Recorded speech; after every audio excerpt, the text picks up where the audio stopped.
So here we are at the #1 bike hangar. It's the first bike hangar we installed for Lambeth Council and our first bike hangar in the scheme. I still remember the day when we came to deliver it and do the demo with the council. It's quite an exciting day. We had to lift this bike hangar out of the lorry by hand, 4 of us, lifting it physically and dropping it onto this location. And the residents came out, they were very excited, and they were involved in helping give us some feedback on the design. So the bike hangar still looks the same after 10 years. It's had lots of improvements, which are sort of through its evolution and through changes in theft methods, so security upgrades we've done. So we've still got the same form, it's still very compact, low profile shape. It looks really nice on a residential street.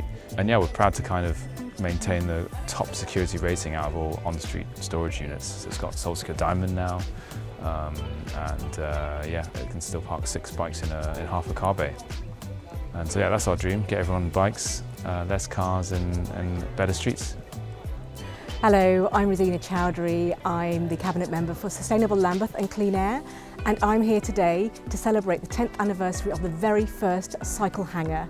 I'm really proud to celebrate this because at Lambeth we're really keen to get more people cycling, and it's especially important to ensure that people can store their bikes safely. Getting the bike hangars was part of a whole community project, which we worked on with Lambeth Council, and it was part of a thing called Grassroots, which was to green the area, the whole sort of neighbourhood. So as part of the whole project, it was suggested that we could look into bike hangars.